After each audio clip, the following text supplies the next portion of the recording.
Okay, so we're diving into some really interesting research today, and Yeah. I gotta say, this digital addiction thing, it's something I've been thinking about a lot lately. I mean, we all Really? know that feeling, right? Like you're just glued to your Mm. phone or your laptop. hmm But when does it cross that line? When does it become, too much? That's the million-dollar question. And I Right. think a lot of people try to frame it as like a willpower issue, Yeah.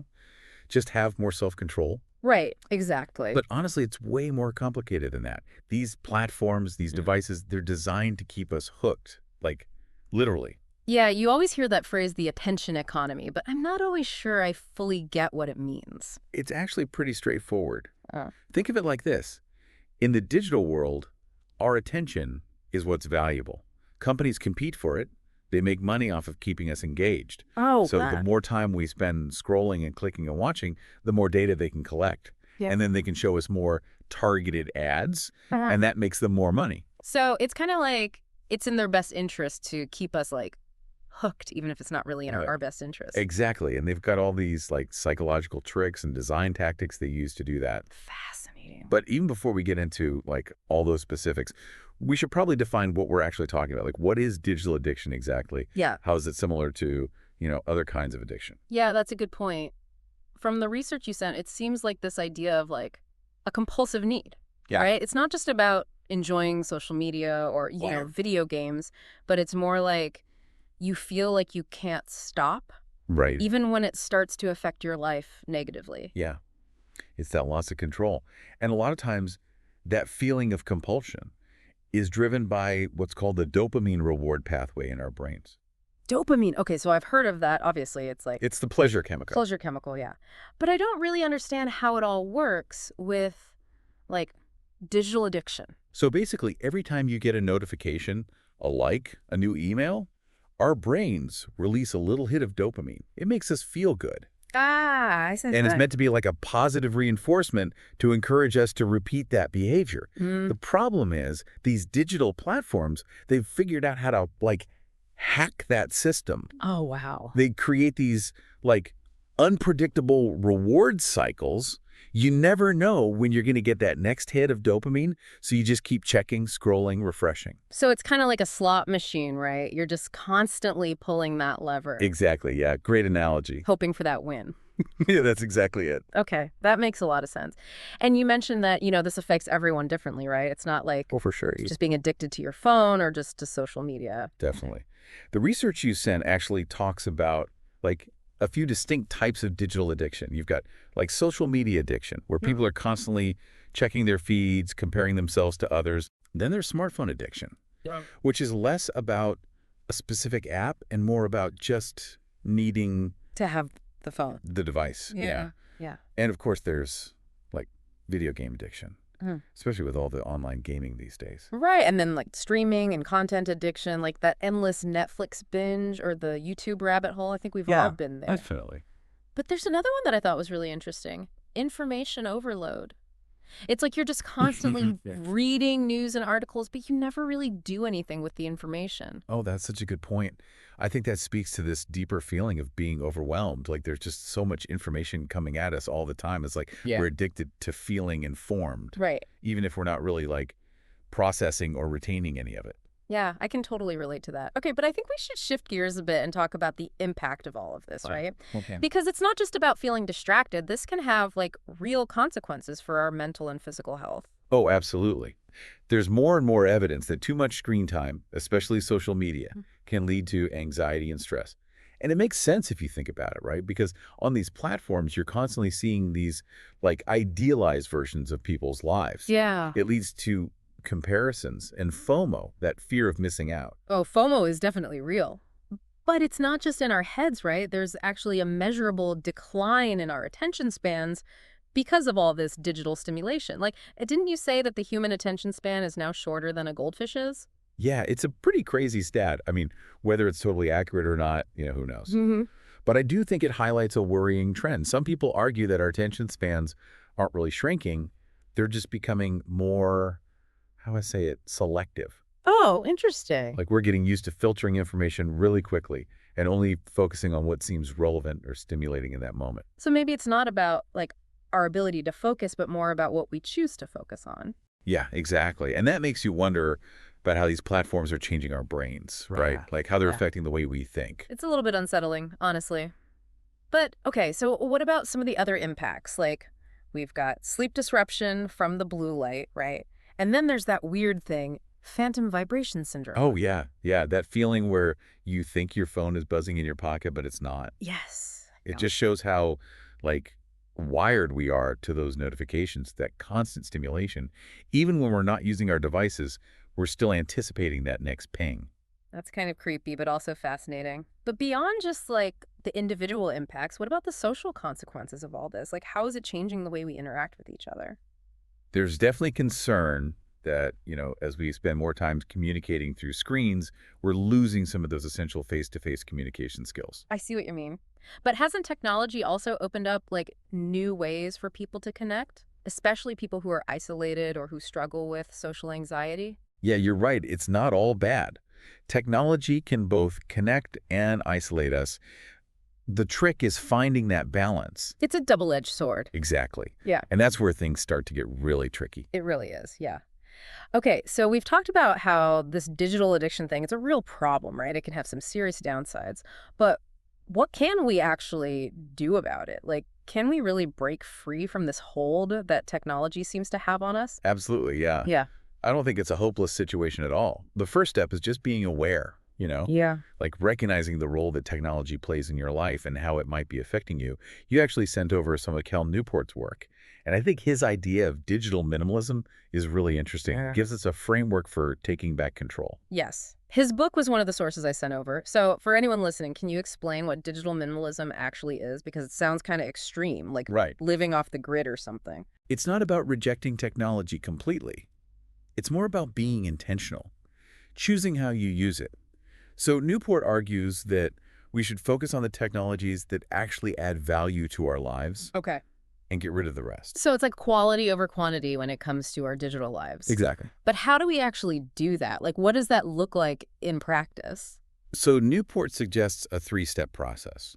The first step is what he calls a digital declutter.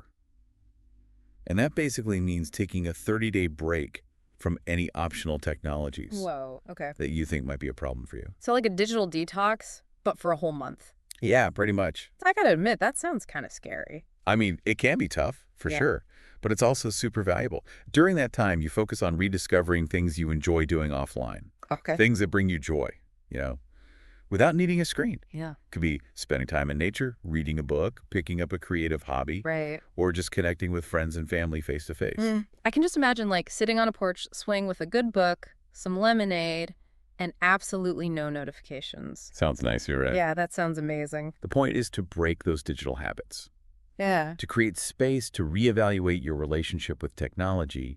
And then, after those 30 days, you move on to step 2, which is about selectively bringing those technologies back into your life. So it's not about like going cold turkey forever. No, not at all.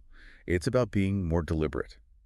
You think carefully about each technology and ask yourself, does this really add value to my life? Mm-hmm. Does it help me reach my goals? Or is it just a distraction?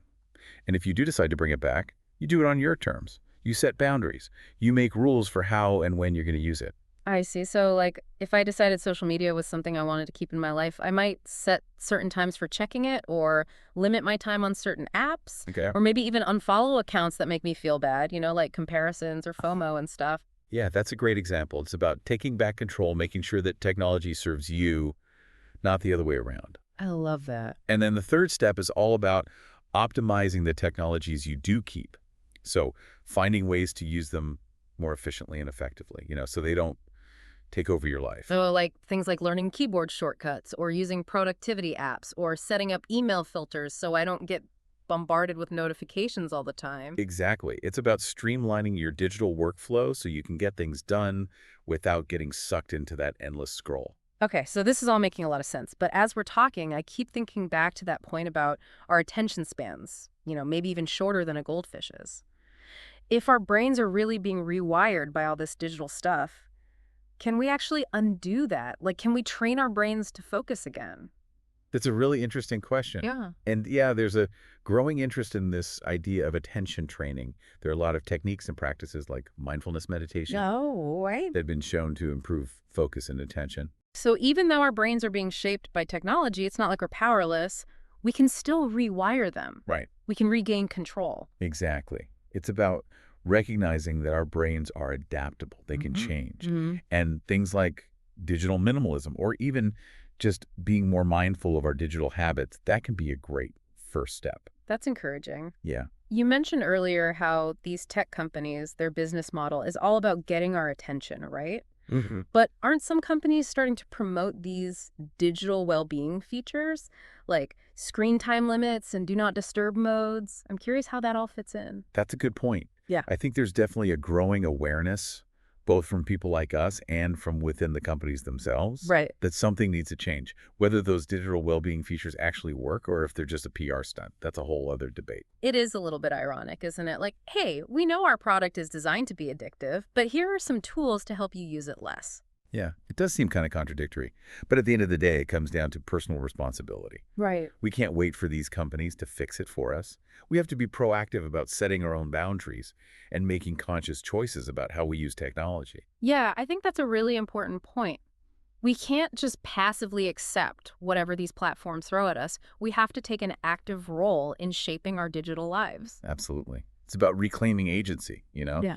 in a world that's increasingly designed to capture our attention and control our behavior. It's like all this research just keeps reminding me how important it is to have that agency, that control. It's so easy to feel like we're just kind of swept along by all this digital stuff. Yeah, But we do have choices. We can push back. We can set limits. We can create space for a more, I don't know, intentional way of living. it is kind of empowering when you think about it. Like, Hmm. we're not just helpless, Right. right? We're not just pawns in this game. Mhm. We can change the rules or at least decide to play a different game altogether. Yeah. And that kind of brings me back to something we talked about earlier, that question of whether we can ever really be in control when all these platforms are like designed to exploit our weaknesses. It's a bit of a head scratcher, honestly. It really is. It makes you think about like free will and what technology is really doing to us. If these algorithms are constantly nudging us, manipulating us, can we really say our choices are our own? Yeah, I don't know. That's a tough one. But I do think this whole conversation has made me look at things differently. Like, I always knew these companies were collecting data and using it for ads, but I never really considered all the psychology behind it. It's easy to miss those little design choices, the way these platforms are built to keep us hooked. But once you see it, it's hard to unsee it. And that awareness is so important because once you see it, then you can start making different choices. You can choose to log off, to put the phone down, to do things that are good for you, that make you feel good Right. without needing a screen. It's about taking back your time and your attention and focusing it on things that actually matter to you. Spending time with people you love, maybe getting creative, being in nature, or even just letting yourself be bored sometimes. Mm-hmm. Those moments when you disconnect can be so valuable. I love that, embracing boredom. It's like we've forgotten how to just be, to just sit with our thoughts and feelings without needing to grab our phone. And it's in those quiet moments, those moments when you disconnect, that's when you often find the most creativity, the most insight. It lets us tap into something deeper, connect with ourselves and the world around us in a more meaningful way. This has been such an eye-opening conversation. I feel like we've covered so much. From how digital addiction works to how these companies make money off our attention, and most importantly, what we can do about it. It really has been a great deep dive.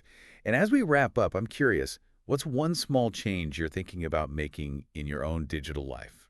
I think I'm going to try that 30-day digital declutter thing that Cal Newport talks about. It's a little daunting, but I'm really curious to see what it's like. What about you?